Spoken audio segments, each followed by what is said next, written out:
story time about how my best friend got over. So a little background information. We were in 9th grade and we were 15 whenever this all happened. We're gonna call my best friend Ethan. Well, Ethan was dating this girl, Brianna, and they broke up after like 7 months of dating. Which, if we're being completely honest, it was for the best. They were toxic as obviously. What does Ethan do after this happens? He comes to his best friends for advice because obviously he still loves Brianna. Anyways, so he comes to me and our other best friend, Matthew, and he's like, yeah, like, what should I do? Still love her, still want to be with her, but our relationship was so toxic, da da da da da. And Matt and I were like, no, you do not need her in your life. I don't know about y'all, but sometimes I just wish my friends would let me be delusional. Do not sit there and tell me that him and I are the most toxic people on earth when we're together. Tell me that him and I are an amazing couple and we're going to be together. Like, I will literally tell my friend when I want her to let me be delusional. I don't know if that's just me. Anyways, we were not about to let Ethan be delusional. We did not want him near this bitch. I had good intentions. I didn't want Ethan to be with her because of how toxic they were.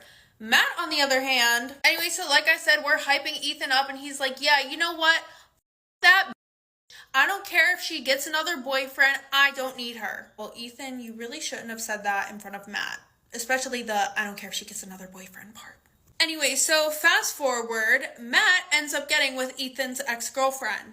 Obviously, this is going to make Ethan upset. Personally, in my opinion, Brianna was not a nice person. She was one of those girls that was very fake and thought that she was above everybody else. So Ethan goes and talks to Matt and he's like, hey, what the happened to, oh, you don't need that, she's toxic, da da da da da, she's this, that, and the next. And I'm just like on the sidelines watching this unfold because I just wasn't getting involved.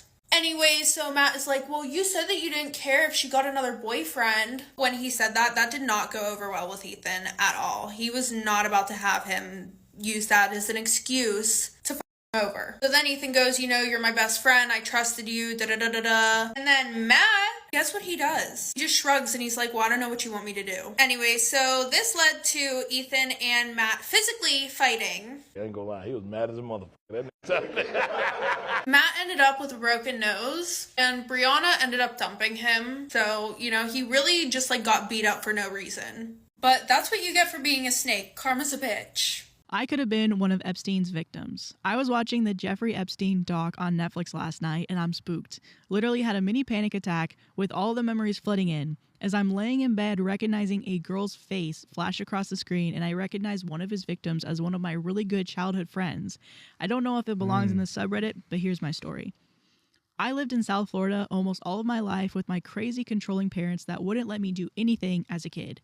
No phone calls to friends, no extracurricular activities unless it was academic, couldn't have friends over, and you could forget about me going to anyone's house. Plus, my dad worked at my school during my elementary school years, so I had to be on my best behavior. So when I went to middle school, I was freaking pumped. Finally, some type of freedom, and my personality started to shine, and making some friends came really easy to me. Fast forward to a year in, I had become really good friends with these two girls. We'll call them Heather and Sharon. They were both really pretty, popular, and friendly, but what fascinated me was that Heather was the only girl in middle school that I knew that was able to sleep over at a boy's house. It was something that was so foreign to me since my parents told me that I couldn't even go on a date with a boy until I graduated high school or college. They didn't specify. Dang, that's late. So I automatically thought she was the coolest chick I've ever met. Throughout our friendship, we were known as the tripod. We all had the same classes and lunch periods, so we were all pretty close. Cute. Over time, Heather would always ask me to hang out with her and Sharon, either after school or on the weekends, but with my parents, there was no way in hell. I did attempt multiple times to ask for permission with no success each time. Not even a maybe. I was so bummed because I always felt left out having Heather and Sharon hanging out without me, something I would eventually become grateful for. One day, while sitting out in a courtyard for lunch, Heather pulled me aside and asked what I thought about skipping school for one day. I instantly freaked and I thought about the automated messages that schools send home with you to let parents know that you aren't at school. The invention of that is so evil. Traumatic. Whoever invented that, I hope you have a bad day. If my parents ever got that, my ass would be toast. So I shut the idea down right away, kind of laughed it off because there would be no way in hell to pull it off. But she literally would not stop asking me. So eventually she convinced me and we were ready to start planning. It took us about a week every day during lunch trying to figure out how to pull this off. The thrill of it had me so excited as I've never done anything like this. The plan was to have my mom drop me off at school as usual and have the girls there waiting for me, and we would simply just walk off to the gas station that's near the school and have one of Heather's friends pick us up. Not sure how I planned on dodging the school call, but whatever. Oh, and I forgot to add, Heather made it a point several times to remind me that I need to wear something that would give me an innocent look. I blew this off, but I was already 13 years old. I looked innocent enough. Plan goes smoothly, and we are walking to the gas station, but as we're walking, Heather's cell phone is blowing up, like constant calls and texts coming through. Each one she answers, just meet us at the gas station like we usually do. At this point, I'm confused because I thought it was supposed to be the tripod hanging out for the day. As we were getting closer to the gas station, I could see like a group of 6 girls standing there, and they're all around my age range, 12 to 14 years old. Some girls I've seen around school, others I didn't recognize, but they all perked up when they see Heather walk up. All of a sudden, Heather yells, "Who's ready to make some money?" And almost all the girls raise their hands and start cheering. I grabbed Sharon and I asked what she was talking about. And the look that Sharon gave me is one that I'll never forget. It was like she was saying, "Get out now while you can." It just made me very uncomfortable, and she never ended up saying anything.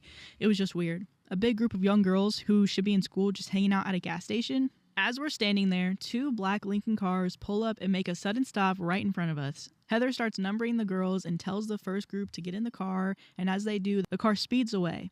The other one slowly rolls the window down, and I see this older man with sunglasses on just sitting there and smiling. He asked if we were ready to go to the mansion, which excites the 2 other girls standing behind me.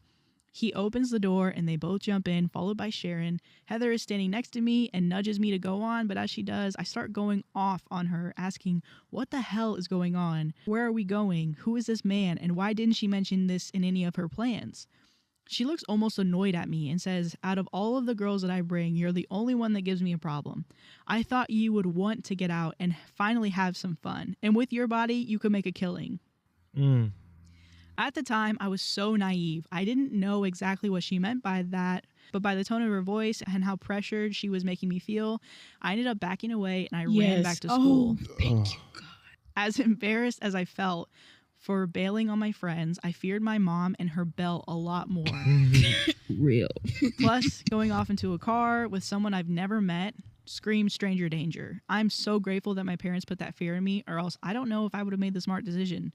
After that, I barely hung out with Heather again. She tried a few more times, but I just got bad vibes from her and cut her off.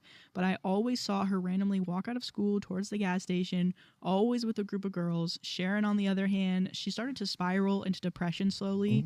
She would only hang out with Heather and would cling to her like a lost puppy. I noticed that she would miss school more frequently until one day she just stopped coming altogether. Years later, I found out she committed suicide, and recently, after watching the doc, I'm convinced she was one of Jeffrey Epstein's victims, and Heather was one of his recruiters. I told my narcissistic sister to off herself when she tried to guilt trip me. And I don't regret it at all. I'm 24 and my sister, Christy, is 25. I hated her for a time, but now I just don't care. We were raised in the same house by the same parents but treated completely differently.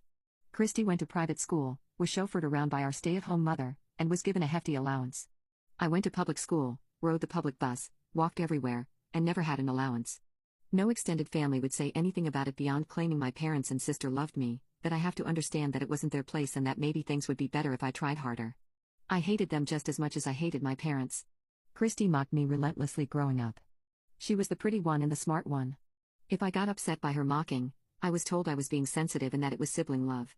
If I said hurtful things right back, I was grounded because I took it too far. I wasn't allowed to outshine her. I wasn't allowed to have friends. She policed my clothing, and the few nice clothes our aunts and uncles would get me would be replaced with the ugliest clothes I'd ever seen. It would end up in her wardrobe. My parents would back up Christy, saying I couldn't pull it off and that it looks inappropriate when I wore it. The rest of the family, the people who gave me the clothes included, would compliment how good she looked and pretty much validate Christy. I know for a fact that I am and have always been attractive.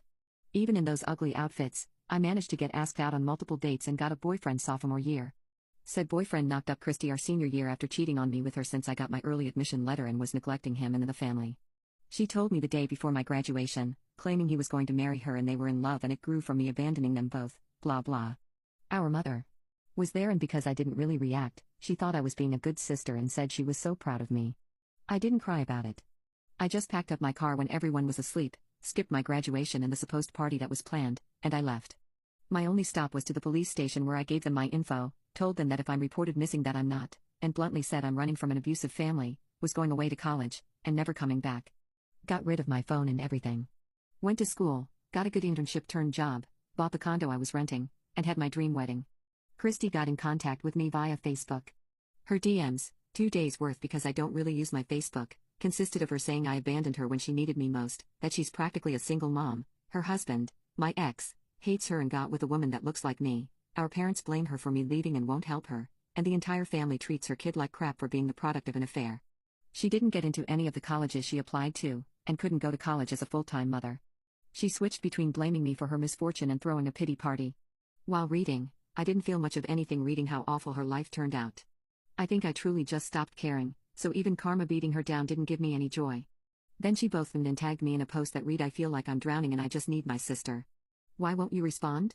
Why did you leave me when I needed you the most? Please, I'm in such a bad place. If you don't help, I'll just end it all. I replied via comment and DM, go ahead and off yourself. I'm not helping you and frankly don't care. You stopped being my sister the day you gave me bleach as a gift, and blocked her shortly after. The logical part of me is telling me that was wrong, but I just can't bring myself to care enough to feel guilty. If something happens to her, I still don't think I'll care. This is contrary to what her family and friends think, all people I've blocked without bothering to read their messages.